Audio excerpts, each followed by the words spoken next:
So good morning. Today we will start with the online stream analytics work. So there first I'm going to present how to do the anomaly detection over streaming data, more specifically from IoT stream data. So we will develop some algorithms. I will introduce you some algorithms and then we'll go to the hands-on after that.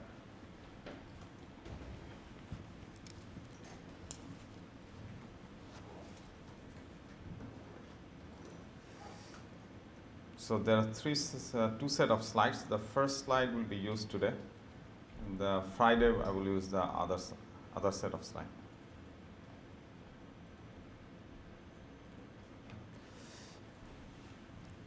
So this module is known as online stream analytics, and more specifically now we are focusing on fundamental of stream mining. So I will introduce you what is stream mining and how we can do anomaly detection in this area.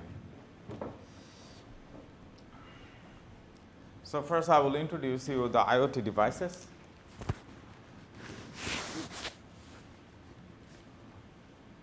Okay, and then I will introduce you how the IoT device can generate humongous amount of stream data. Then I will talk about we want to do some analytics. So more specifically, we want to do the real-time analytics. I will talk about that more details. And in order to facilitate real-time analytics, we are going to use Apache Spark streaming framework that we covered last class. I mean, last class means yesterday. So that we will talk about, that we will exploit here. And then our goal is to do the anomaly detection in real time. So for that, there are a bunch of methods that already exist. So we are going to use only two methods. More specifically, I will spend most of the time to explain cluster-based technique, which can be used for the anomaly detection. So sometimes I will cover some basic background materials so that you will well prepare for the cluster-based for the anomaly detection. So let me introduce you what is IoT means. IoT is Internet of Things. It's a combination of sensors, connectivity, people, and process.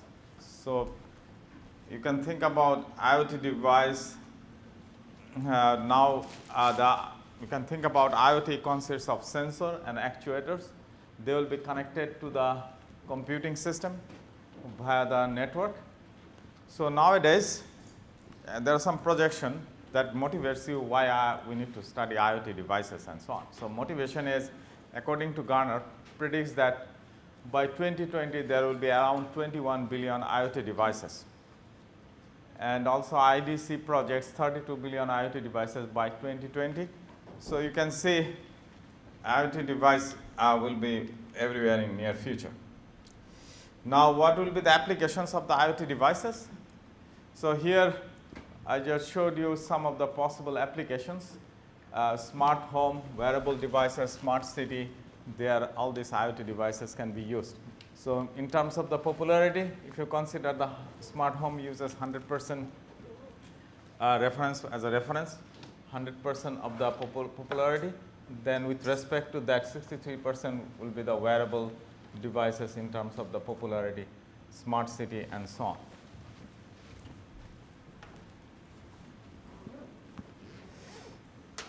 And then, Shab, do you have the pointer? I don't know. Can you call Raf? So now here, I try to show you that how the IoT analytics play some role. According to 2016 global overview of 64 enterprises IoT use cases.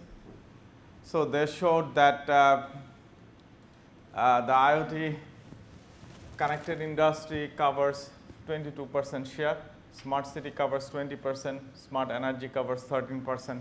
So that way the various IoT devices play some role.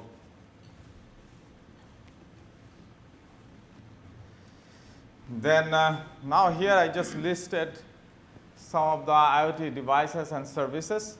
Let's think about a smart home. With respect to the home, IoT devices, many of us are using smart light.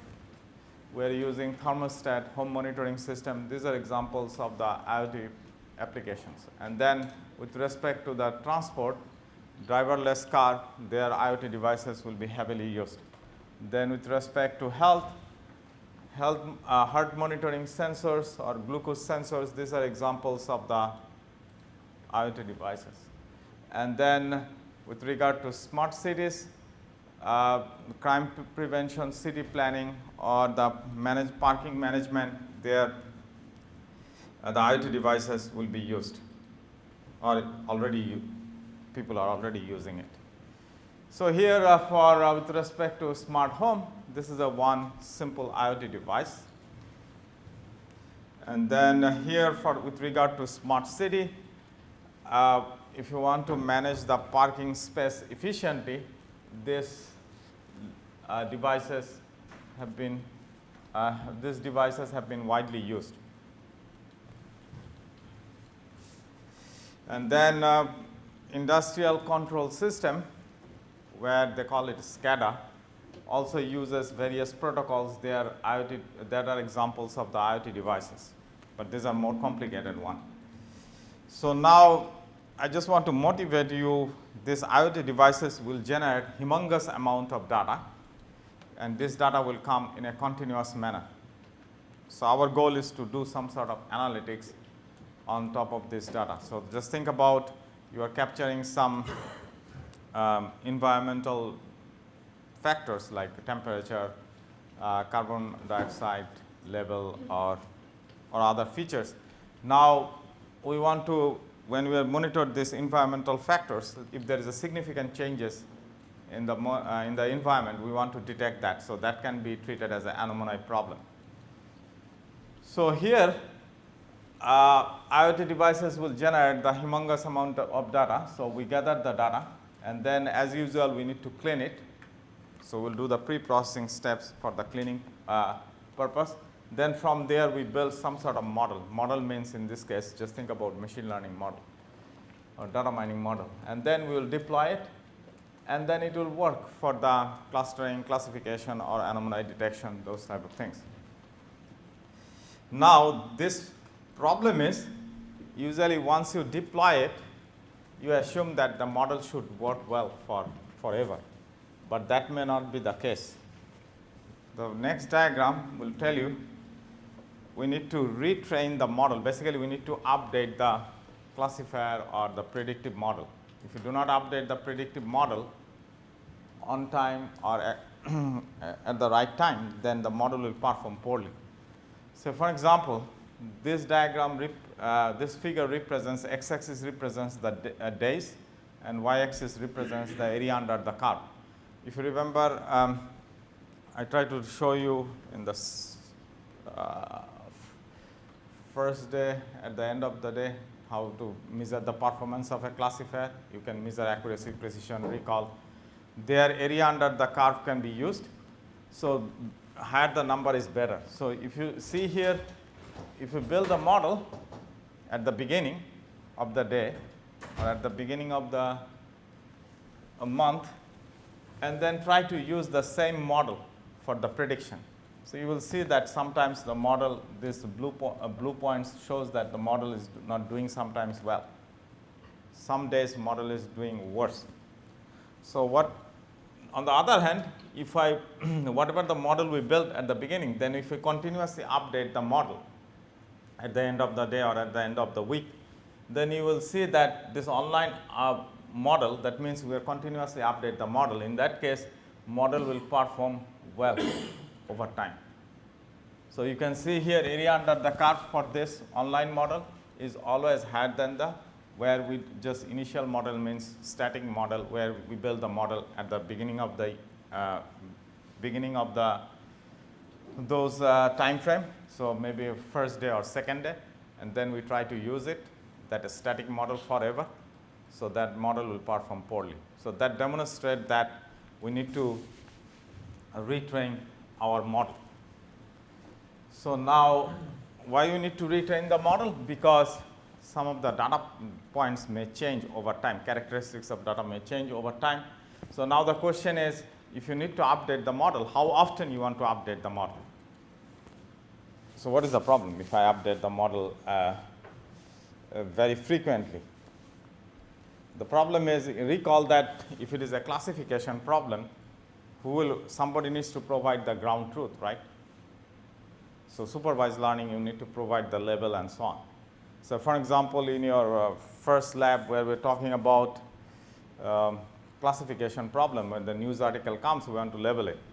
And then we want to, once you want to do the prediction, first when the news article comes, we want to do the prediction whether there is a financial news or sports news. Then somebody needs to validate the result, that whether the prediction is correct or wrong. So once you validate the result, then at that point, you can retrain your model. Because when you do the prediction, there is no guarantee that prediction will be always correct. It may make mistake. So in order to overcome that error, so basically human will be involved in the loop. Human will provide the ground truth or label, final call. So in that case, if human will involve in the loop, that means it will be expensive. So that's why we cannot update the model every hour or every day, because that way this will be a human will involve in the loop and this will be expensive process. On the other hand, other extreme is if you do not update the model at all, then the model is performing poorly, right? So that's why we are saying, can we develop some mechanism where we can identify that this is the right time to update the model? So that I will talk about on Friday, how we can identify at which point we'll update the model. That will be fully unsupervised method we will develop. Anyway, so if you have any question, please ask me, interrupt me.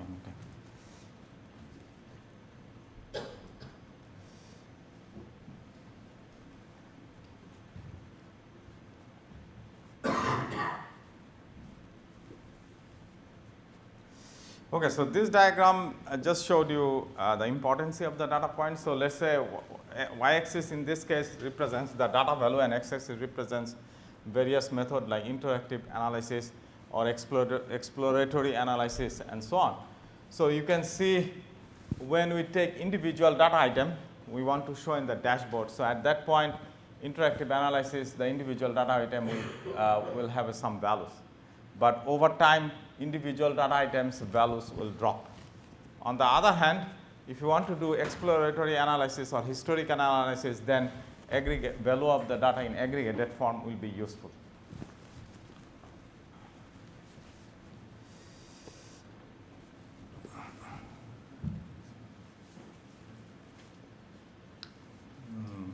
No. Okay, so is it clear that I'm trying to say here the IoT devices will generate data points in a streaming manner or continuous manner? So our goal is to do some sort of analytics. So in this case, when you want to do the analytics algorithm needs to be adaptive in nature. So in order to make it adaptive in nature, so that means we need to incorporate new data points on the fly, and data points are continuously coming. So there is no, you cannot say that this is my set of data points and from there we build the model and so on, and that's it. You cannot say that.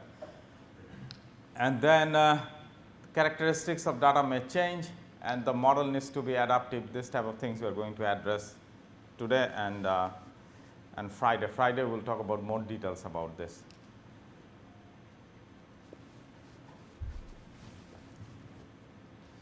Okay, so now I will argue that IoT, when it generates those IoT devices will generate humongous amount of data, and this data will be treated as a big data. So recall that what is big data? I tried to introduce you yesterday. The big data means there will be data will have a bunch of these characteristics. Data will come with a large volume, large velocity, and it can be structured, unstructured with the various varieties. And then veracity, it can be erroneous, and then it should add some values and so on. So here we will argue that IoT data can be a big data because it comes with over time it will grow significantly, and then velocity, some of the IoT devices will generate the data with a very high speed, and then sometimes most of the cases IoT device will generate you can think about is a structured data, right? Why is it structured data? So this is one of the IoT devices. We will use it for your lab. So this IoT device has every 5 minutes, it, say for example, it generates records, and the record will consist of the temperature, carbon dioxide, those values. So it will come in a bunch of numbers form. So maybe it will send you a record having 4 values, and each value corresponds to one features like temperature, carbon dioxide, and so on. So this data will be more structured, what we are getting from this device. But there might be a case where IoT device may generate unstructured text. I mean unstructured data, not text, unstructured data. Can you give me an example? So if you remember, I tried to say health monitoring system or a smart health, where we are capturing the patient's heartbeat messages continuously. So that might be a time series curve, right? So you can think about that might be unstructured data because it's a time series data. And for text, so in this course we have spent a lot of time with the text, unstructured text. So can you give me an example where IoT device can generate unstructured text? Is there any IoT device? I cannot think about, but just think about. But all these say websites, they generate say the textual stream that so you crawl the news articles from www.cnn.com. CNN.com publish news articles every 5 minutes or every minute. If there is some breaking news, they will update their website, right? So if you crawl the news articles from there, that will be a textual stream. But arguably, that will not be an IoT device anyway.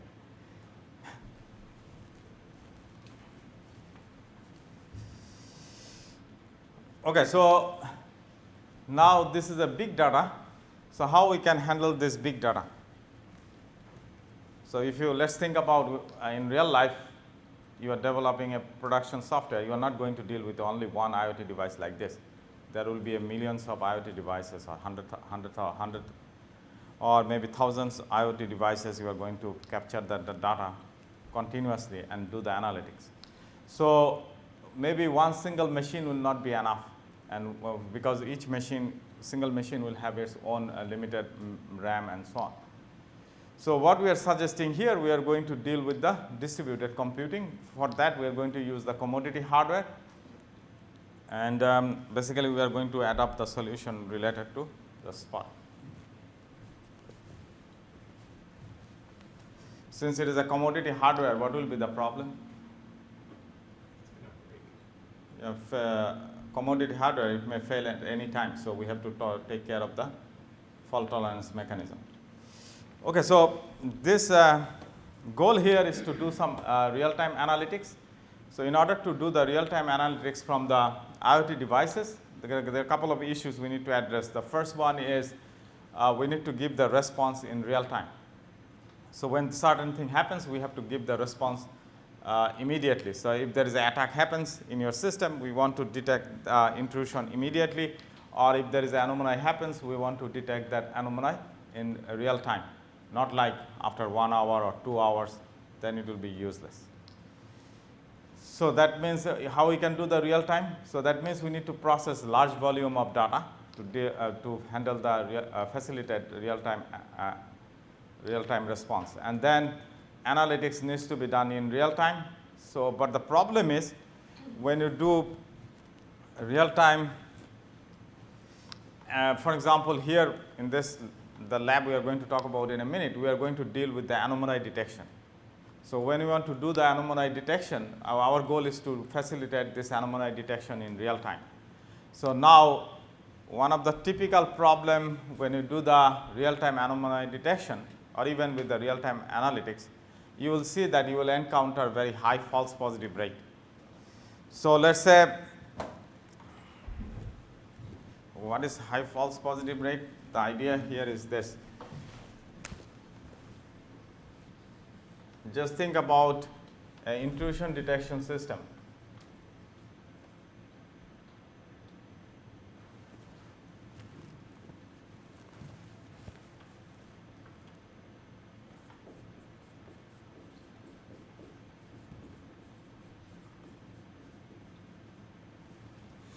So we want to detect whether there is an attack going on in the system or not, or whether it's a benign scenario or not. So we will capture some traces. Traces means some packet information or the system called traces. And then from their incoming traffic, we want to classify it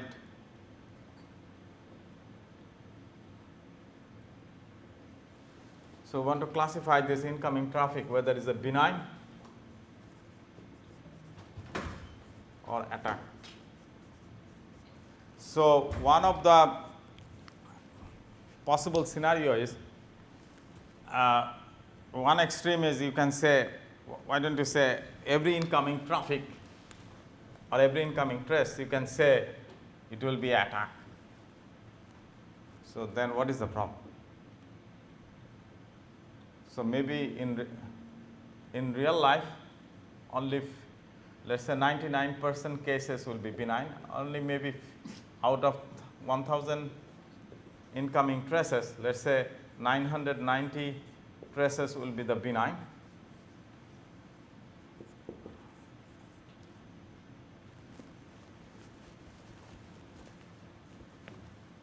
So I'm talking about out of 1,000, 990 traces will be benign and only 10 will be the attack. So now I'm saying all incoming trace will be attack.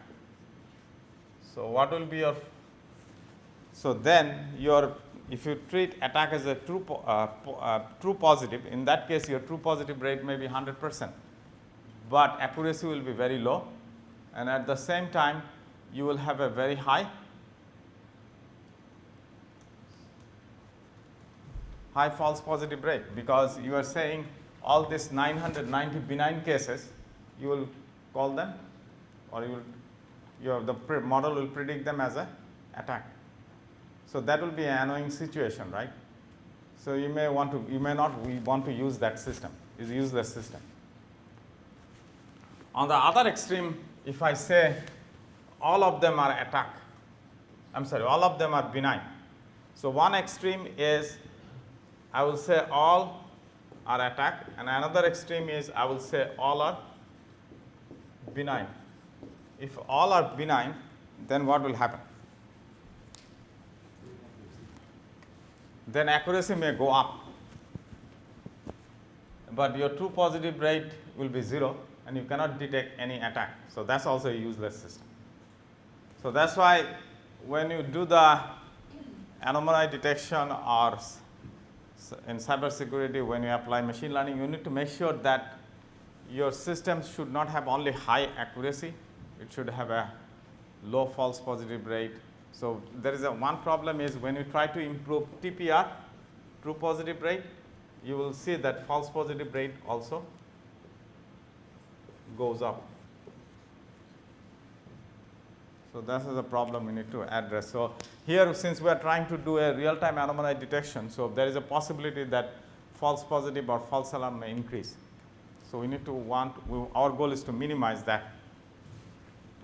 Let me ask a question. Sure. When it comes to balancing accuracy versus error, right? It's depending on the model you use, right? Yeah. Different additions you need to bring to balance it. Yeah. So if your data set is very imbalanced like this, Right. then you should not use accuracy as a true success or true performance measurement. So You need to rely on other measurement like true positive rate. Okay. Then you have to rely on the false positive rate. So these are the additional measurements you should use. But if your data set is a balanced data set, then you can say if data set is good, then accuracy is not a good measurement. That's the key point. You should try then TPR, false positive rate. Those are the other measures that will help you to estimate correctly the performance of the algorithm. Any other question? Thank you.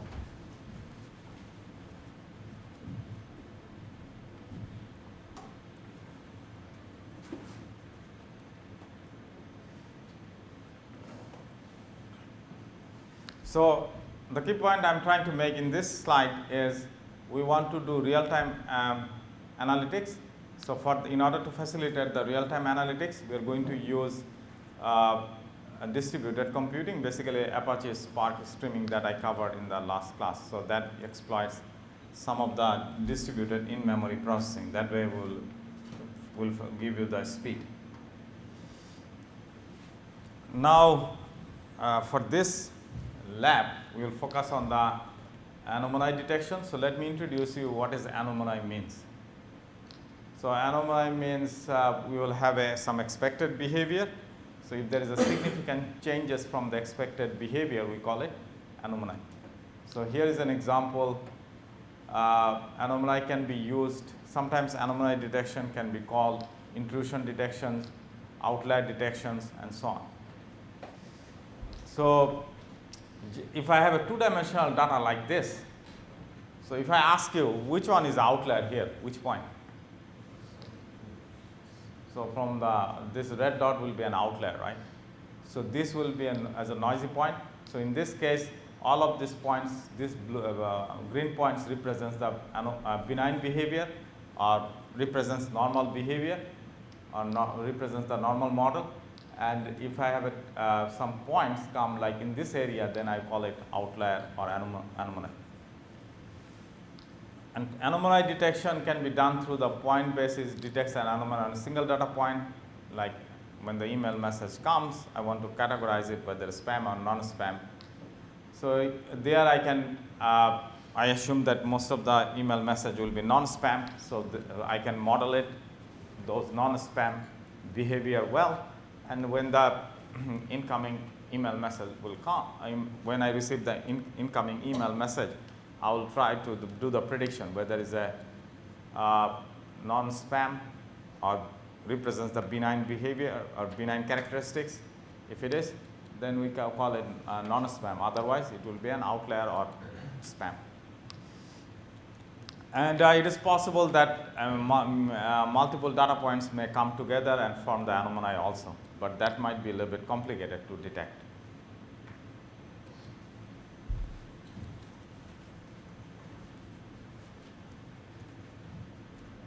Okay, so I have a question for you. So how anomaly detection is different from typical supervised learning? So if you recall that what is supervised learning, you will have if it is a binary class, you will have a benign instance and anomalous or non-benign instance. From there you will build the model. And once you build the model, when the test data comes, you will try to predict on using that model whether it is a benign or non-benign or anomalous. But in the training process, you need to label data from the benign as well as non-benign. And in case of supervised learning, what is the problem? The problem is in real life, you may get a lot of benign data. You may have few non-benign data or anomalous behavior you may have. So in that case, if you try to build a model where the model training data has, let's say, training data has 99 points are belong to the benign case and only 1 point belongs to the non-benign or anomalous case. So total you have 100 points. Among these 100 points, 99 points will be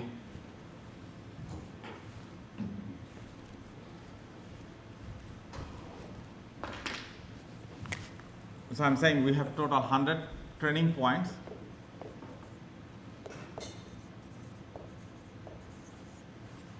Among this 99 will be benign and 1 point will be non-benign or anomalous. So now if I try to build a model using only this 99 plus 1 point, so what will be the problem? You only have one anomaly, Yeah. so just go to test the training set.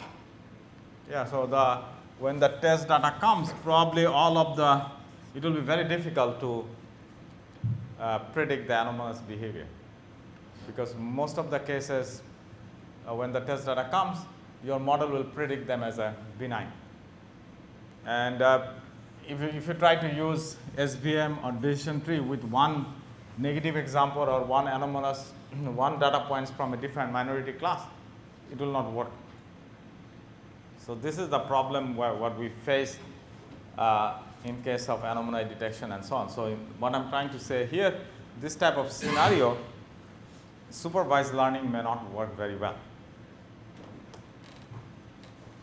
And another difference is, for supervised learning, we focus on we can focus on 2 class, 3 class, 4 class.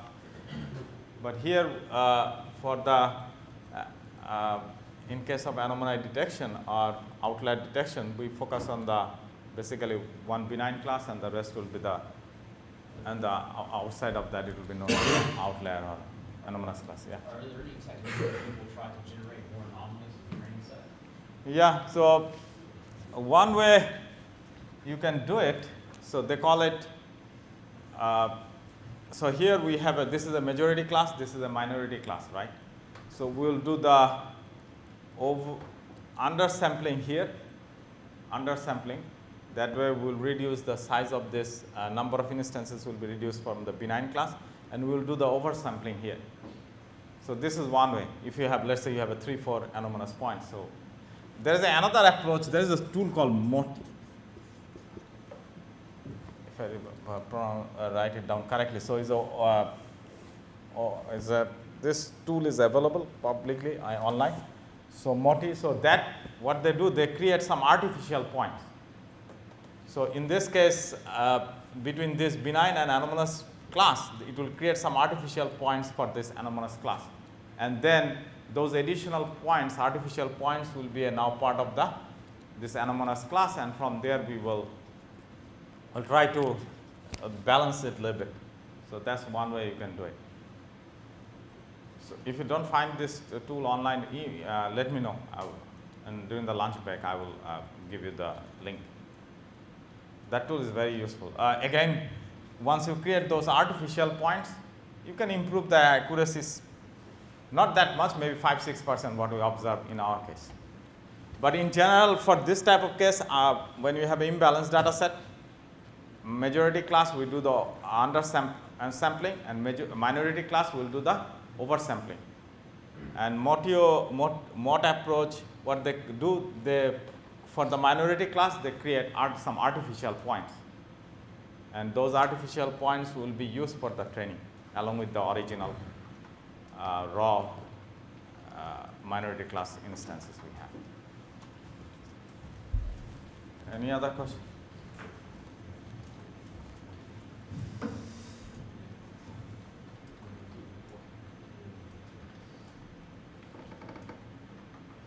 Okay, so I said anomaly detection, there are various ways you can do the anomaly detection. So in this lab, we will focus on one simple approach called cluster-based technique.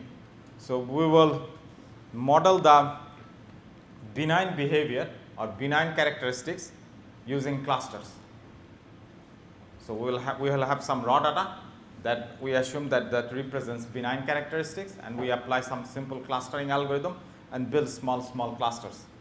And when the test data comes, if it does not cover by any of these benign clusters, then we call it outlier or anomaly. That's the high level idea. So for that, but now the issue is, I tried to tell you that we need to update your clusters, because you build the clusters at the beginning of the week, and then if you try to use it at the end of the month or at the end of the year, what you model it at the beginning of the year, that model or clusters you build, that might be obsolete. So you need to continuously update. So here what we do in this diagram, we showed you the stream data comes, and we have some benign data from there. This is not a cluster based, this is in general model. So we from training data we build some model. So in our case this will be a cluster based model, but if you use supervised learning, if you have enough ground truth for the minority class, then you can build a model in a supervised way also. And then when the test stream comes, you will do the prediction using this model. And then time passes, you may have some ground truth on your test data, so you will update the model. And then this way we will continue.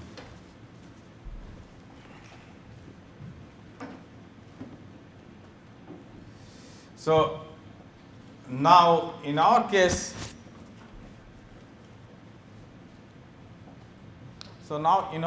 I am saying anomaly detection, you can do it in a supervised way, but which may not be very effective. So we are doing unsupervised, not exactly unsupervised, we call it semi-supervised, because we have a stream data, and then from the stream data we assume that some of the data points will be represents a benign behavior or benign characteristics, and we apply clustering algorithm and build the clusters here. So these clusters will represent benign characteristics. And now when the test stream comes, using these benign clusters, we'll try to predict whether it's an anomaly or not. And then if there is a time passes, we may need to update these clusters. So some of the benign, more data points we may get over time. Let's say we build a model in the week 1, and then week 2 data comes, we do the prediction whether it's a benign or anomaly, and time passes, week 3 comes, we will do using the same model, we will do the prediction and so on. And then at the end of the week 3, so we have some benign, more benign points we have. So that points now will be absorbed by these existing clusters, basically to update the clusters.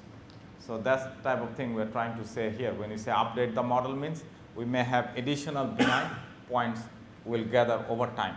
So those additional points now will be used to build or update the models. In this case, update the model means update the clusters. Okay, so here the anomaly detection may have this, if you want to build the model, basically if the data point comes, if operation is build the model, we will build the model from the training data that will represent the benign characteristics. And then if the operation is a predict the data or testing, then we will take the data points and do the prediction. And if it is anomaly or not, then if it is anomaly, we will notify the system. And if the operation is update the model, then we will update the model based on the data points we have. So now, I don't know whether you know the clustering well or not, so I want to introduce you the clustering, some background, as a background knowledge. I want to tell you clustering a little bit, so another half an hour. So I'll talk about more how the clustering works, some of the basic of the clustering. Then we'll revisit our original problem, how we do the anomaly detection using clustering algorithm. So is it clear what I'm saying? I'm saying we are going to use, for anomaly detection, we are going to use the semi-supervised or unsupervised model with the clustering algorithm. Since I don't know whether you know the clustering well or not, so I'm going to introduce you the clustering algorithm first, then we will go back and talk about our original problem. So what is clustering? Let's think about this is a 3-dimensional data points. So our goal is to find, so these are each data point will be represented by 3 dimensions or 3 features. So now from here, if you visualize these data points, what do you think? How many clusters we have? How many groups? So this is one group, this is another group, this is the third group, so 3 groups. So the clustering is, we want to find groups of objects such that objects in a group will be similar to one another and different from the objects in other groups. So whatever the points we have here in this group will be close together, will be tied together, and at the same time these points will be far away from the other cluster points. So what we call it, our goal is to minimize this intra-cluster distance and maximize the inter-cluster distance. When you do the clustering, these are the things we want to achieve. we want to make sure that the points belong to the same clusters or same group. They will be close together. What do they call it? Cohesion. And at the same time, the points, they are far away from the, the points, they are, so if we have a bunch of points that belong to this cluster, they will be close together in that cluster. So the cluster should be tight. And at the same time, these points will be far away from the other clusters points. So that we try to capture in inter-cluster distance. So our goal is to maximize this inter-cluster distance and minimize intra-cluster distance. And in machine learning or data mining, you will hear about the distance and term interchangeably. Distance means when the distance is high, that means similarity is low. If the similarity is very high or the highest, distance will be the lowest. If that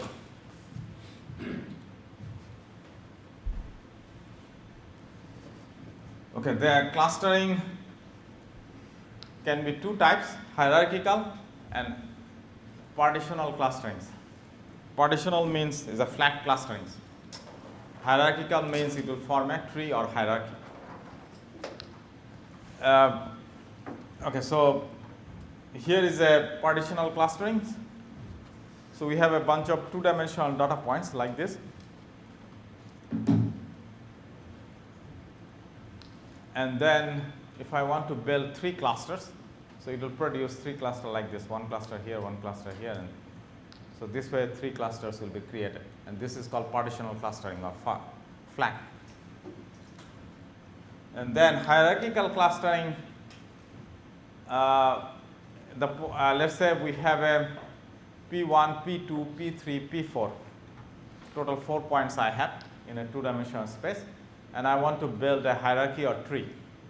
So in that case, intuitively, can you tell me among these 4 points, which two points should be merged first? So hierarchical clustering in this case will be known as sometimes it produces a binary tree and something like this.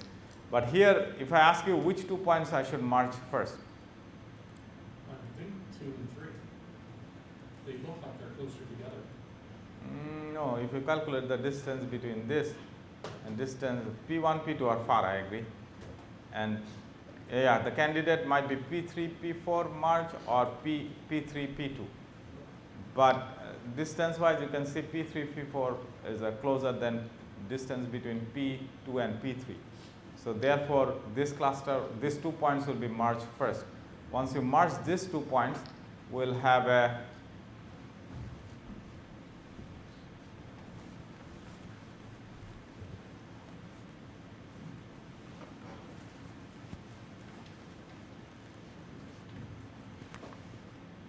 so how the hierarchical, I want to show you one hierarchical clustering algorithm called hierarchical agglomerative clustering algorithm. It works bottom-up manner.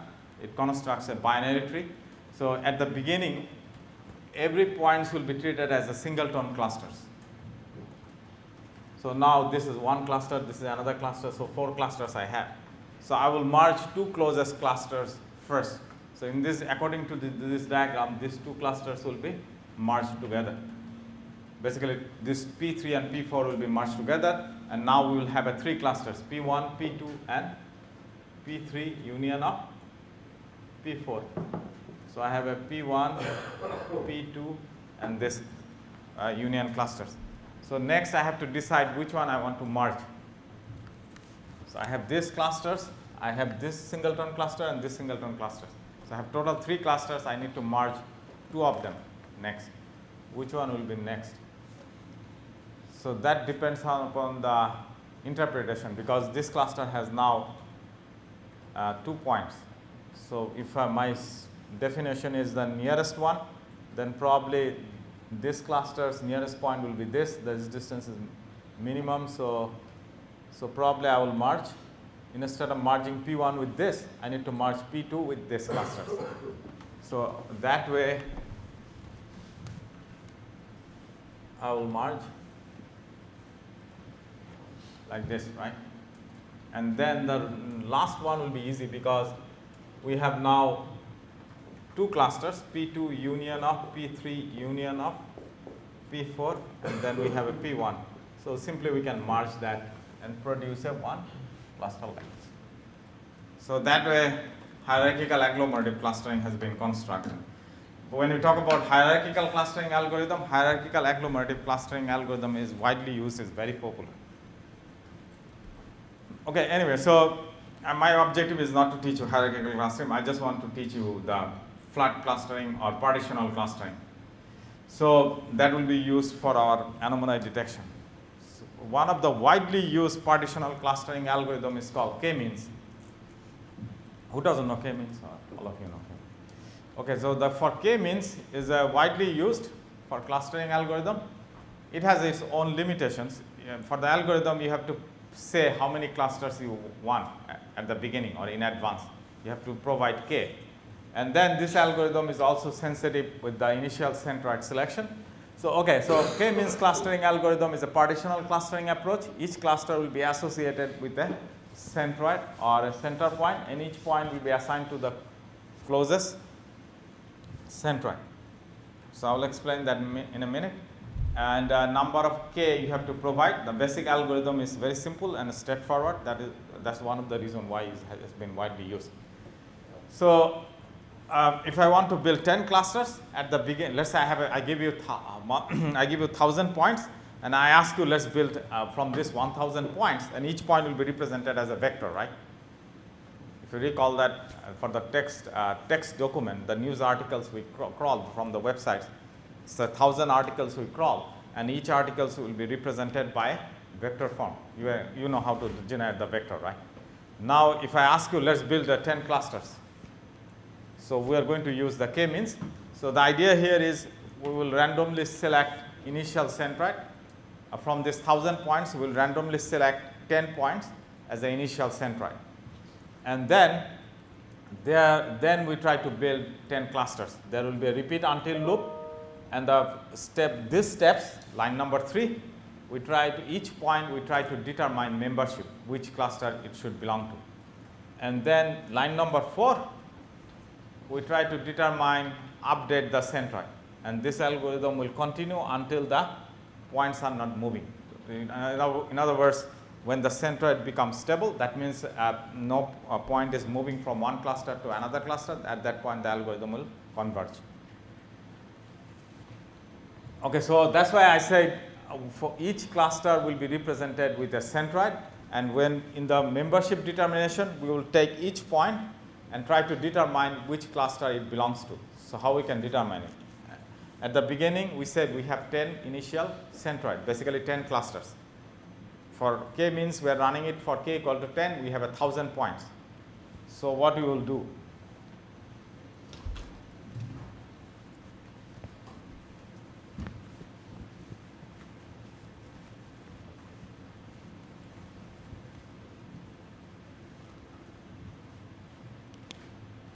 Okay, so I'm saying we have 1,000 points,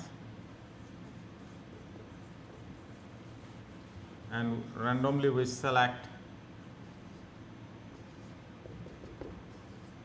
10 initial centroids, centroid 1, centroid 2, centroid 3, all the way to 10 initial centroid. From this 1,000 points, we randomly select 10 points, and those 10 points will serve as my initial centroid. Now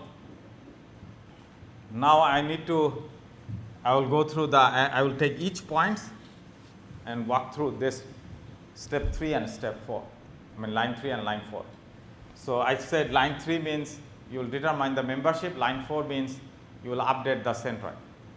So each point, now I need to determine which cluster it belongs to. How do you determine? You will take point, let's say you will take the point 1, point 2, all the way to point 1,000. So you will take the first point and try to determine which cluster it belongs to. How we can determine which cluster it belongs to? Based on the proximity, right? So you will calculate the distance between this point and this centroid, distance between this point and this centroid, distance between this point, this centroid, distance between this point and this centroid. So for a given point pi, how many distance you will calculate in this case? K number of distance. Basically, 10 distance you will calculate for a given point I, Pi. And then you will assign that point to the cluster where the distance is minimum. Let's say this case the distance is 5, this case distance is 10, this case distance is 1, this case distance is say 100. So which one is the minimum? Let's say this is the minimum one. So therefore this P1 point will be assigned to the cluster number 3.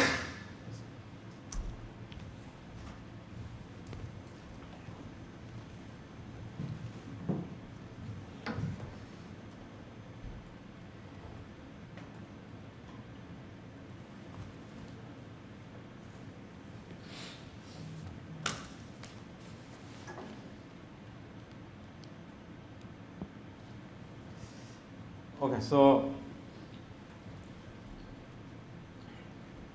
that's why I said, so we assign each point to the closest centroid. Now, once we determine their membership, then we will recompute the centroid. So how do you recompute the centroid? How we can recompute the centroid? Right, very good. Yeah, so very good. So let's say this cluster has 5 points. Let's say that just for demonstration purpose or simplicity, let's assume 2 points, P1 and P3, and each point will be described by 2 features, or 3 features, let's say 3 dimensions. So the point will be something like this: 10, 5, 9. In this case is 11, 7, 12. So what will be the mean? Mean will be 10, 11. If I want to, so this cluster have now, after these steps, now we already know that each cluster will get what are the points. So we will now compute the centroid. So I said this cluster has only 2 points, P1 and P3, and P1 is described by these features, by these vectors, 10, 5, 9, and P3 is described by 3 features or by a vector with the 3 features of 3 dimension, 11, 7, 12. So now my question is, what will be the centroid or center of this cluster? Centroid will be calculated by taking the mean, what you said. So mean of this point will be what?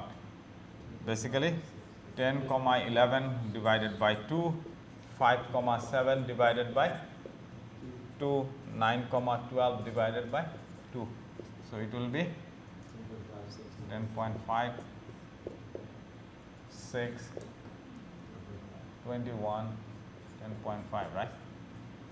So do you agree with that? So this is the way we can do this. And then recompute the centroid for each clusters, and now this process will continue until when the points become stable. That means points are not moving from one cluster to another. So at that point centroid will not be changed, the algorithm will converge. And this algorithm, there is no guarantee it will produce always the optimal clusters. This is one problem. And then so that's why there is an additional check you can do. There is a possibility that it may end up with a local minima, may oscillate. So in that case you may put additional constraint, or if it runs 10,000 times, you want to get out of the loop. So in our case, we are going to use k-means or variations of the k-means for our anomaly detection. So now I want to talk about a little bit about the k-means, and then I will go to the main point. So initial centroids are often chosen randomly. Cluster produce vary from one run to another. The centroid is typically the mean of the points in the clusters, and the closeness is measured by the Euclidean distance, cosine similarity, correlations, etc. So at the first day you asked me, I just introduced you that when you do the similarity calculation, we say we use the Euclidean distance. But there is other measurement also, cosine similarity. And in case of text, when you have a text document, text, T-E-X-T, text document, it's better to use the cosine similarity. Basically 2 vectors, if you take the cos theta, if the 2 vectors, 2 documents are very similar, cos theta will be close to 0 and cos theta will be 1. and then k means will, okay, most of the, so that may not be true, although the same, most of the converges happen after a few iterations. And here, the objective function, we try to minimize what we call it sum of a squared error. So basically, we try to minimize the intra-cluster distance. So when I say I want to assign a point to the closest clusters, so if you remember, I said the point P1 will be assigned to the cluster 3. Why? Because this distance is the minimum distance. I calculate the distance between point P1 and the cluster C1, point P1 and the cluster C2, point P1 and cluster C3, and all the way to the 10 clusters. And among this distance, this is the lowest distance. And I said that this will be assigned to the cluster. So this is the lowest distance, therefore the point P1 will be assigned to the cluster C3. So here what we do, this type of distance assignment will be nothing but this sum of a squared error. So Mx is the data point in cluster Ci, and Mi is the representative point of the for cluster Ci. In that case, it will be the center point or the mean. So the distance between these two, and then this way we try to minimize sum of a squared error.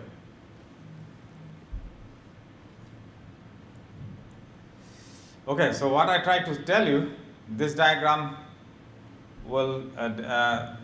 the next diagram will demonstrate that, but here I try to tell you that this is a two-dimensional data points we have, and we want to run for k equal to 3. 3 clusters we want to build. So now what will happen if I run k equal to 3? So if you choose the right initial, if you choose the initial centroid reasonably well, then it may produce the optimal cluster like this. But be aware of it, the k-means clustering algorithm may produce suboptimal cluster like this also. In this case, this larger cluster will be split into 2, and these 2 smaller clusters will be merged together. There is a possibility you can end up with this. So k means if you have a globe shape or arbitrary shape, if you have a globe shape or a spherical shape, k means clustering algorithm will work very well. But if you have an arbitrary shape like U-shaped clusters, then k means will not work well. And if you have a clusters, one cluster is very big, the other clusters are small, then k means may have a hard time to find those clusters. So this is exactly happening here. So we have a very large, big cluster 1 here, and then these are the 2 small clusters. So if you have a varying sizes of clusters, then k means sometimes may fail to identify where are those clusters correctly. Okay, now for some reasons the animation messed up here. Okay, so here this diagram tells you, okay, so various iteration. So at the beginning, let's say I have a 2-dimensional data, I want to run it for k equal to 3. So I choose initial centroid from this. This is centroid 1, centroid 2, centroid 3. So that way all these points will be assigned to this cluster, and these blue points will be assigned to this cluster. Why? Because all these blue points are closest to this centroid. Why these blue points are not assigned here? Probably the distance between this centroid and this centroid, this is the closest according to this. And then once you have this assignment, then you will recompute the centroid. You will see for given this point, what will be the centroid?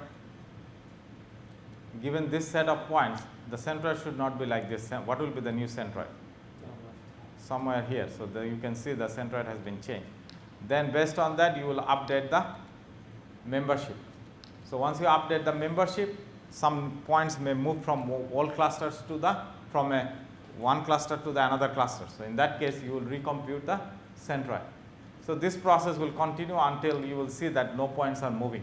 So that means clusters become stable. So at that point, the algorithm will converge.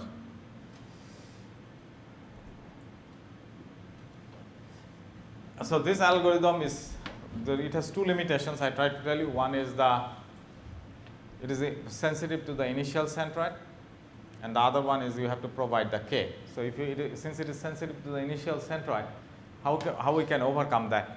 One option is why don't you run it multiple times and then choose the one which you feel better. Or another approach is, why don't you use hierarchical clustering algorithm to build the clusters or hierarchy, and then, so let's say I want to run for 1000 points, I want to build 10 clusters, right? So I will randomly select 100 points from this 1000 points and run hierarchical agglomerative clustering algorithm that I never covered, but just keep in mind that that will work in a bottom up fashion, it will be a hierarchy. So that way you will construct a hierarchy or tree, something like this. And then, but this tree we are building from, not from all the raw data points, only from a subset of points. And then cut the tree at a certain depth where you can get 10 centroid.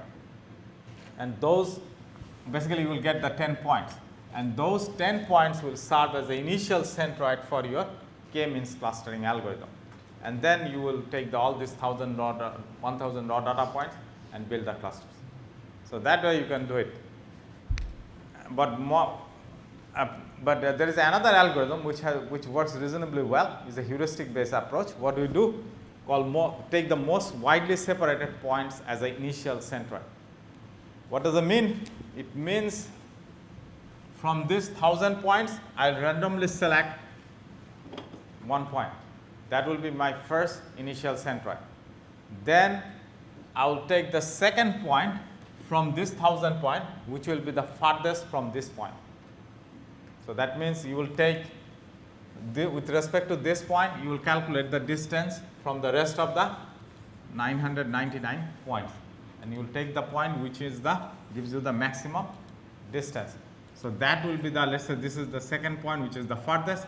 So this is my centroid 1, centroid 2, something like this. And then now from these 2 points, I will take the third point which will be the farthest from this 998 points. So that, let's say this is the third farthest point. So that will serve my third initial centroid. So now keep in mind that in this case we have a 2 here. When you take this has a 1 distance, this will be, so you will take the max distance or minimum max, something like this. That way you will resolve that issue. So that way we can choose the initial centroid and run the algorithms. So do you have any question so far? Okay, so now I want to tell you a little bit about how we can run the k-means clustering algorithm using MapReduce. Why I'm doing that? Because we said we want to do the real-time analytics. So we want to build the clusters using distributed framework Apache Spark. But this will give you an idea how we can do the MapReduce implementation for k-means. So now I want to do the implementation of the k-means using MapReduce, Hadoop MapReduce. So, but recall that the algorithm is this. So there is this algorithm may call 1000 times. For MapReduce implementation, what we will do, for each iteration, we will use one MapReduce job. So that means there will be a mapper phase and there will be a reduce phase. So mapper phase will be carried out. So if this algorithm runs 1000 times, so that means we will call 1000 MapReduce job. First MapReduce job output will be the input for the second MapReduce job. Second MapReduce job's output will be the input for the third MapReduce job, something like this. And this in each job, the steps 3 will be carried out at the map phase, and this line, the membership, and then recompute the centroid will be carried out at the reduce phase. Is it clear? So now I want to show you by example how this thing works. So one of the assumption here is assume that number of clusters will be very small with respect to number of points. That's a very valid assumption, right? You may have 100,000 points and you want to build, say, 10,000 clusters. So recall that I said membership will be determined at the mapper phase, and we will recompute the centroid at the reduce phase. So here, just a simple toy example again. We are going to use two-dimensional data points, and at the map phase, all the mappers will receive the centroid. So that in a Spark that can be done through the broadcast variable. I never tell you, but there is a way all the mapper nodes can get the centroid by using the broadcast variables. And then, so in this case, in a Hadoop MapReduce, they call it, you can cache it. So each mapper now will receive the centroid information. So now we will, in the map phase, what is our goal? Our goal is to determine each points. I want to determine which cluster it belongs to, right? So here I will have two-dimensional data points, x1 and y1, another data points for this map, x2, y2, something like this. And then we have, let's say we have 10 clusters. We'll have all the centroid information. Centroid 1, centroid 2, that means their centroid information I will have. So I will calculate the distance between this and each of this centroid in the mapper code and find out which one is the closest. So now mapper needs to emit. What will be the key? So you know that mapper, when it emits, in case of a MapReduce, Hadoop MapReduce, mapper will emit intermediate key value pairs. In this case, what will be the key and what will be the value? So our goal at the reduce phase, at the reducer, we want to reduce or we want to recompute the centroid. So now that means if a particular cluster, if I need to recompute the centroid, so that cluster's cluster information, I mean all the points that belongs to that particular cluster should go to the same reducer. If a cluster 1 contains a number of points, and if they end up with the two different reducers, then I cannot recompute the centroid. So that's why I said all the points that belong to the particular cluster, they should end up with the same reducer so that I can recompute the centroid correctly. So how do you ensure that?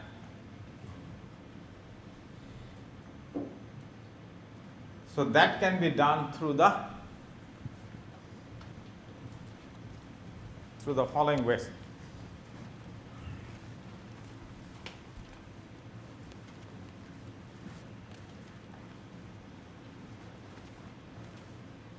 Okay, so my point is,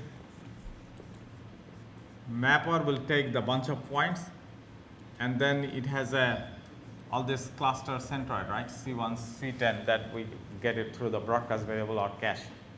So I will take each of these points from the mapper input and calculate the closest centroid and find out which one is the closest. Then mapper needs to emit. Mapper will emit the point as a value, and then it needs to emit the key. So in this case, the key will be this point belongs to which cluster, so cluster ID or something. So then at the reducer, what will happen? Since the key is the cluster ID, so in that means all the points that belong to the same cluster will end up with the same reducer. That's the key point here. So that's why the cluster ID will serve as an intermediate key for the mapper as a mapper output. So that way the reducer will get, so here the mapper will emit the cluster ID and the point itself. So in this case, recall that we have a two-dimensional point. So this way the mapper will emit or mapper output, and the reducer input will be the cluster ID and the list of values. So in this case, the value will be a list of numbers or points, and then from there you can recompute the centroid, and finally reducer will emit the cluster ID and the new centroid information, and that will be again broadcast to the mapper for the second round or the next round. So that way you can implement. Okay, Now, I want to, so I assume that you understand the clustering a little bit well. So now I want to move towards our key points. In real world, when we process the data, you will see that data has it may have a noisy values. It may not represent the current inconsistency may be there. So we need to pre-process the data to avoid those. So we need to do a lot of cleaning.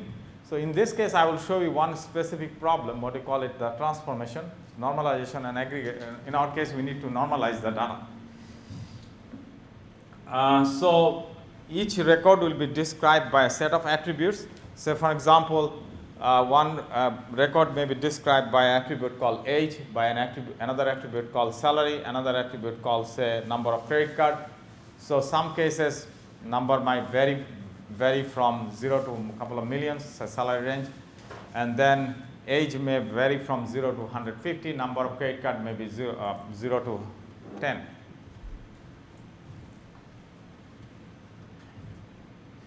So what my point is this. So if you consider these three records, so each record represents a person's age, yearly income, and number of credit cards. So intuitively, which two records are very similar? All are similar, right? But you can see both of them earn good salary, and then both of them maintain a good number of credit cards, right? And their age are very similar, right? But if you calculate the distance between these 3 points, I would say that this is the point 1, point 2, point 3, basically employee 1, employee 2, employee 3. And if I calculate the similarity or distance between these 3 points, what you will see? You will see probably which values will dominate. Let's say I call this one P1, P2, P3. So the distance between P1, P2 will be what? No, 3 dimensions. So 3 attributes, 3 dimensions, yeah. So now, what will be the distance between P1 and P2? 39 minus 45 square, 130,000 minus, what is it, 200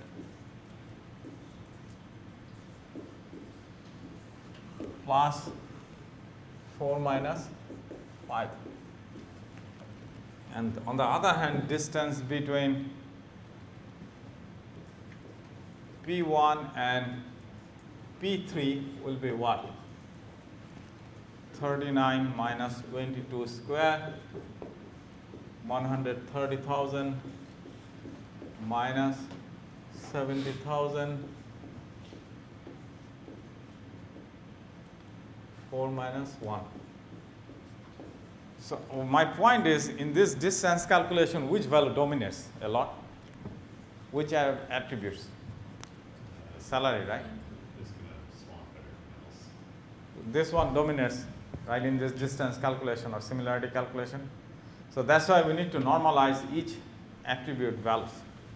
So in order to get a better quality result. So for that, what we do is this. So we'll take each attribute and find there the maximum and minimum values if it is a static table, and then map the values between 0 and 1. That's one way you can do it. If you don't know the minimum, maximum, then you can calculate the mean and standard deviation from the data and then do that way. That's another way you can do it. But this goes by per attribute or per features. Is it clear? Okay, now I want to go back. So in real life, when you apply machine learning or clustering classification, everywhere you have to know. It's better, I highly recommend to normalize the data. Normalize means do this, each attribute you should normalize it, because otherwise when you do the distance calculation, you will see, or similarity calculation, you will see some features will dominate over the others. So some features may not have any impact.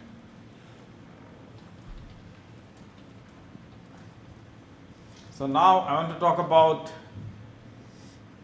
Okay, so our goal is to do the anomaly detection, so that's why we talk about the k-means clustering algorithm. Now, the k-means clustering algorithm, you need to provide the k, right? If you want to apply the k-means clustering algorithm for anomaly detection, how we can do it?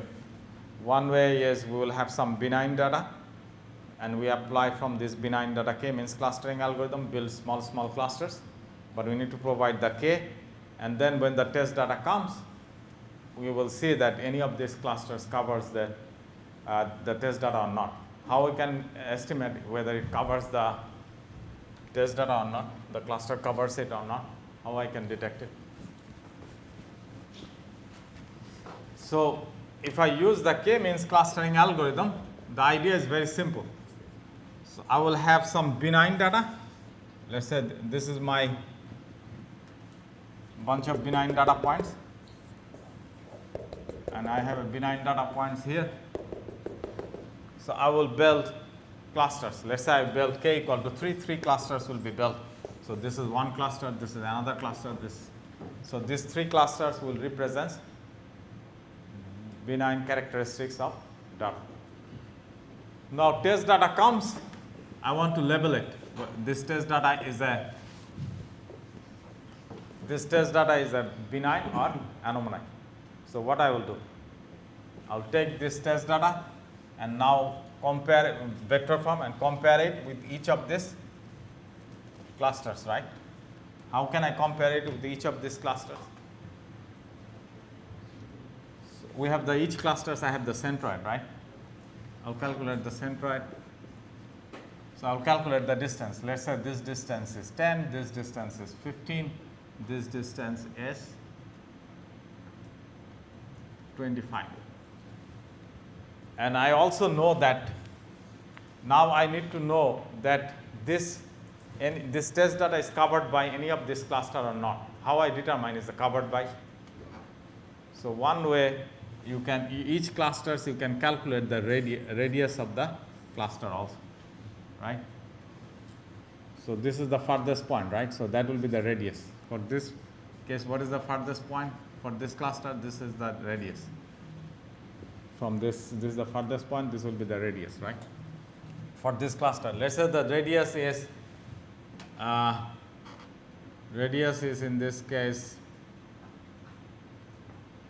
10, right? So maybe 11. In this case, the radius is 12. In this case, the radius is 15. So what happens if this cluster, each cluster will maintain the cluster centroid information after building the clusters, we will maintain the radius of the clusters. So now when the test data comes, I will compare it with the distance between the points and the cluster centroid. If that distance is less than the radius of the cluster, of this cluster, then what I can say? I can say that that test point is covered by or is a part of this cluster, and that will be known as a benign. That's one way you can do it. And now in this case, this distance is 10 and 10 is less than 11, therefore this test data is a part of this cluster, therefore this is a benign. But this case, this test data is, the distance is 15, which is greater than 12. 12 is the radius, so therefore this test data is not covered by this cluster. So similarly, this distance is 25, and then the radius of this cluster is 15, so therefore this point is not covered by this cluster. So in this case, probably it will be a candidate for the anomaly, right? But at least one of the cluster covered the point, so therefore I would call this test data is benign. So that's the very basic idea here if you do the k-means. Now,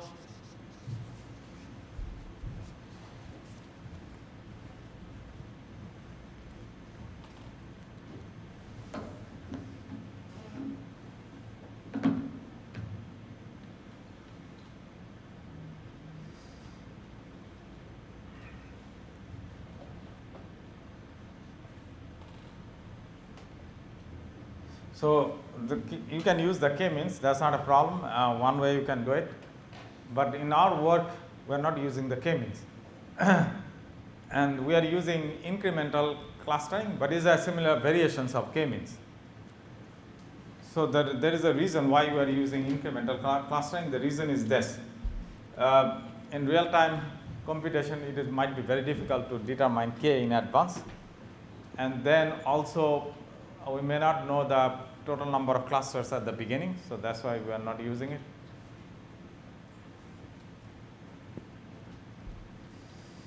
Okay, so how the incremental clustering will work? So here is one very basic idea, but we will go through the more details about the incremental clustering in a minute. So just think about at the beginning, let's say k is the total number of clusters we have so far. For each data point n, we will see that whether it fits well in any of this cluster or not. So instead of k, in the original k-means we have to provide the k. Now we are not providing the k. We are using a threshold-based approach. So if the point fits well in one of the existing clusters, then the point will be absorbed by that clusters. If the point doesn't fit any of these existing clusters, then this is the training process. Then we will basically create a new clusters. That's the idea here. If the point is fit well, fit false means this point we are considering it doesn't fit any of these clusters. Then we will create a new clusters and update the total clusters. If the new number of clusters is already greater than whatever the clusters we want to build, if that's the case, then we will merge the two closest clusters. So that way we try to always maintain a fixed number of clusters at most.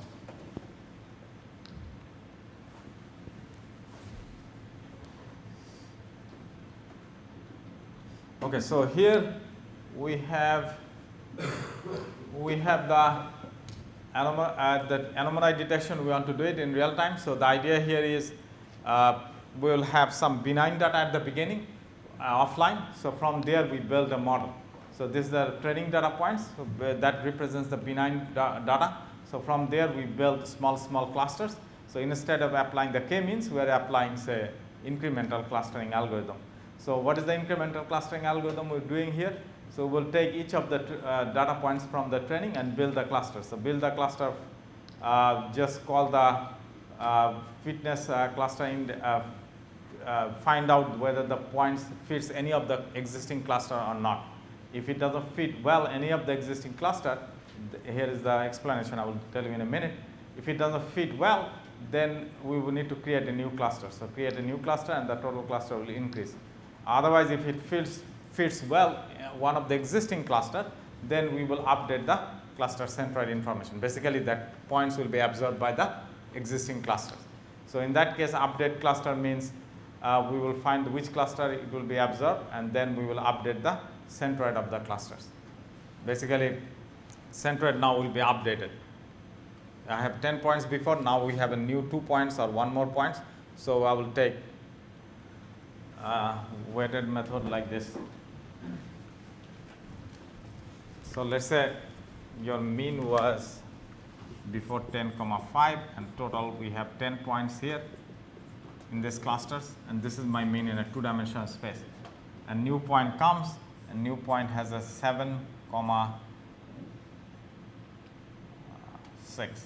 So what I will do, I will multiply 10 with that 10.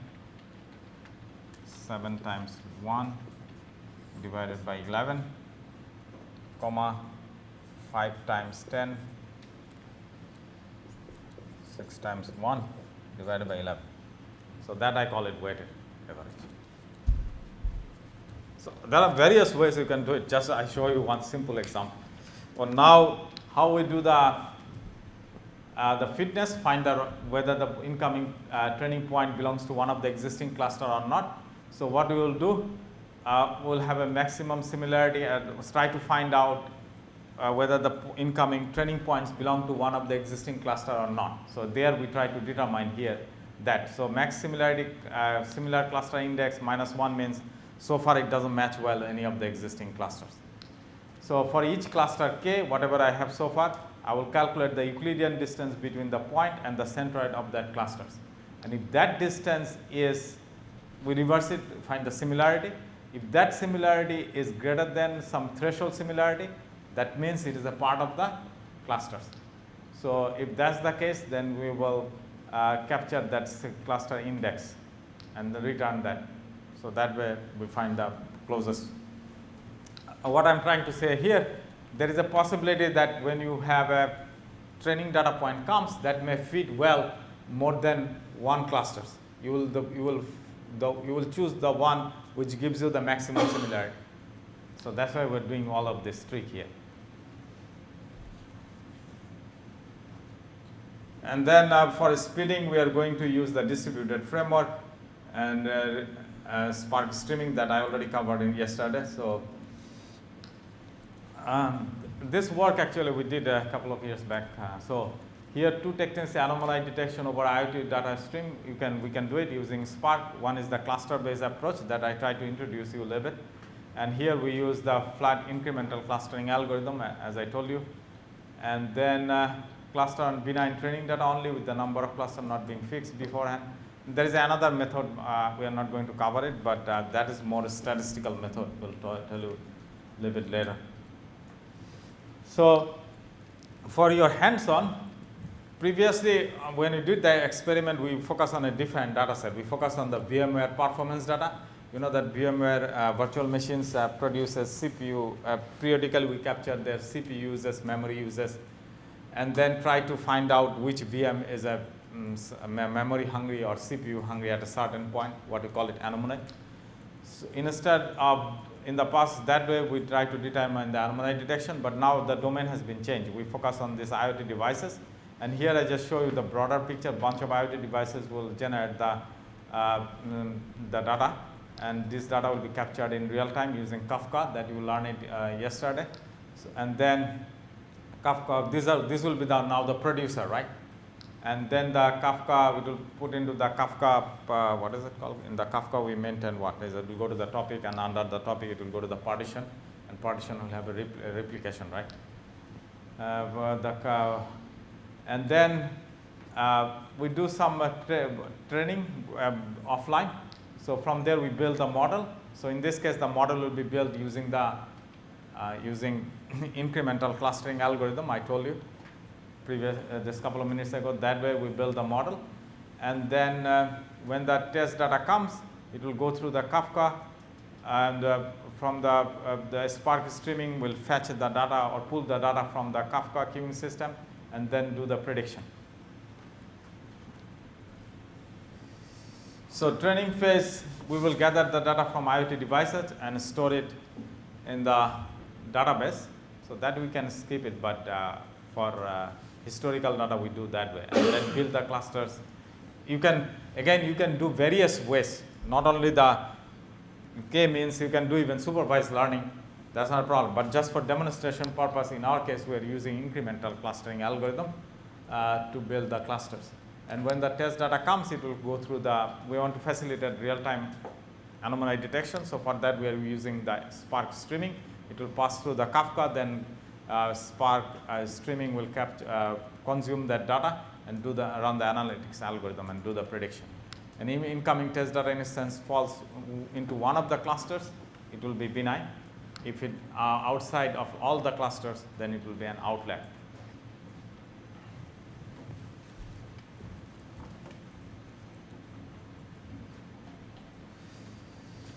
So for our framework, we use this Spark version, and for the Kafka, we use this version. And this is the device, you can see.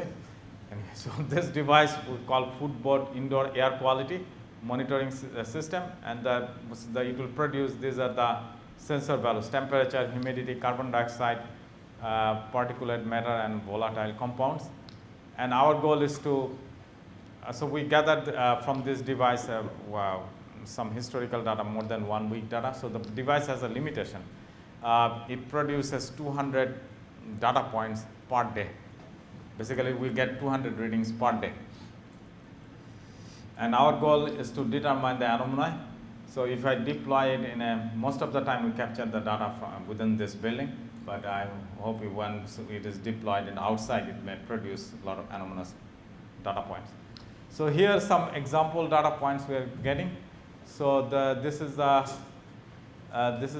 particular time and the PM, the carbon dioxide temperature. These are the values we are getting. So this generates. You can see that data will be generated every 5 minutes or continuously after a certain interval. We continuously collect sensor values from footboard using Open API request. API keys divide ID are mandatory. And sensor values we collect are humidity, carbon dioxide, and temperature in our case. We store sensor values in MongoDB for historical purpose and do the build offline machine learning. So so historical data we want to keep it. So that's why we store it in MongoDB. MongoDB is you can just think about is a NoSQL system. It's a key document store. And then I said there is a problem with some data points have a large some attribute has a very large number, some are very small numbers. So we normalize it by using this instead of min max we use instead of minimum value and maximum value we use the mean and the variance. So far what we see. And one of the limitation we have 200 requests per day. Then we try to do it using the so here the training module will be built the following ways. We have the cluster information for each mappers, and then when the test data not test data, when the more additional training data will come, we will try to determine whether it fits any of the existing cluster or not. If it fits any of the existing clusters, then we'll update the cluster centroid. And if it doesn't fit well, then any of the existing clusters, then we will create a new cluster. That I tried to tell you before. For the test case, we also collect the data from this footboard, and then we normalize the sensor values, and then it will go through the Kafka, and then Spark Streaming will consume it, and then we will do the prediction using our pre-built model. So pre-built model we pre-build using the cluster, right? So when the test data comes, what will happen? So the mapper will see each of the mapper will have some certain number of clusters. So they will try to determine whether the test data is a part of the existing clusters or not. If it is part of the existing cluster, it will be benign. If it is not, then it will be an anomaly. So this part, and then here we get the data from the, so this part is offline. So we get the data from the database or we store it offline, and then we build the clusters. And then when the test data comes in real time from the sensor, it goes through the Kafka, and then we do the anomaly detection. So this part is offline and this part is done on real-time basis. So one of the weakness of this lab, what we are going to show, I said at the beginning, IoT data stream, that we need to update the model, right? So once we build the model at the beginning, we never update the model in our case. So that's one of the weakness. But that, if you want to extend it in future, you can do it. So basically, continuously update this model, or when the new test data point comes, how you can update the clusters. That will be the new things we can explore further, but we haven't done it yet.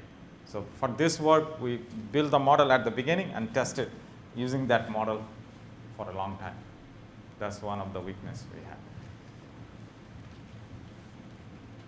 But the rest of the data processing pipeline works in a streaming manner. In terms of the model update, we haven't addressed it, and after the break, we'll go through the code review, more details, and then you will start to do the lab. So here are the number of challenges we face for the cluster integrating a stable managed broker handling. So the main challenge is machine learning algorithm needs to work in a distributed setting. So we use only one IoT device in our experiment, and for food IAP keys are usually requests only 200 requests per day. That's one of the limitations. And then another things we never addressed, as I already admitted, that we began cluster benign clusters. What we built at the beginning, we never updated that. I told you, right? So in future, what we want to do, we want to update the benign cluster models periodically. So now the question is, periodically means what? I said you can update the model at the end of the day or at the end of the week or at the end of the year. But every time if you need to update, you need to provide ground truth, right? So you have to say, once you predict this is benign, this is anomaly, but somebody needs to justify your result. Somebody needs to justify your prediction, whether it's correct or wrong. So human will involved in the loop, so which is an expensive process. And then, so we need the ground truth to update the model. This is one issue we need to address. And another issue is at which point you will update the model. Can we develop some advanced technique where we can say on the fly, this is the right time to update the model, and then human will provide the ground truth. So there is some technique we developed. We can identify at which point we'll update the model using unsupervised technique that I will cover in details on Friday. And finally, in future, we can consider, instead of one IoT device, we can consider multiple IoT devices, and those devices may generate heterogeneous type of data. So in this case, this device may generate only 3 values or 4 values. Other cases, the IoT device like drone can capture the images and send to you, right?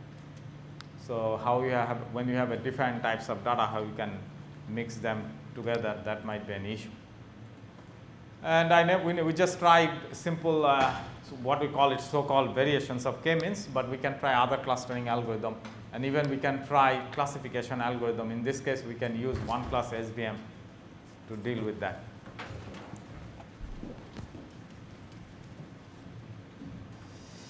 Okay, so last but not least, this is another approach. I never told you, but this is another way you can deal with that. What we call it, statistical method. So the idea here is this: you will have the sensor device like this will generate some data points in a window, in a time interval, and that window you will generate a distribution. So basically, you will discretize those points. So I'm saying in a particular time window, you will get a number of data points. And from those data points, you will discretize it for each attribute and come up with a distribution like this for each attribute. And then, if this distribution, you try to match it with the existing benign distribution. So keep in mind that we have some historical data, right, that represents benign behavior. So from there, we will divide the data, benign behavior data, we will divide into a number of chunk or window and come up with a distribution, and those distribution will represent benign distribution. Now, when this window is a test data points or test distribution, so I will compare this test distribution with the existing benign distribution. If there is a significant changes from the benign distribution, then I call it anomaly. If not, then I call it benign. So how I can these two distribution, I can say whether there's a significant change happens or not. For that, we can use the chi-square test. So this is a method called chi-square test we can use. And then for that, we can use the Apache framework the same way we did. So we have the d-stream data points and then calculate the chi-square. And so I guess over time, we use a lot of big data technology. So in this course or in this workshop, you already learned a little bit about Spark and Spark streaming, Spark mlib. I never talk about Strom, but Strom is a competitor of Spark streaming, and Mahout is a Hadoop's machine learning library. So these are this part we covered a little bit details, and Kibana was used for visualization purpose. But besides Kibana, you can also use the table of the other software. So this gives you an idea. There are a lot of tools out there, and Kafka we cover it in this course. So we covered few important things here. So I'll give you a break. and we will meet at 11 and then we'll do the hands-on.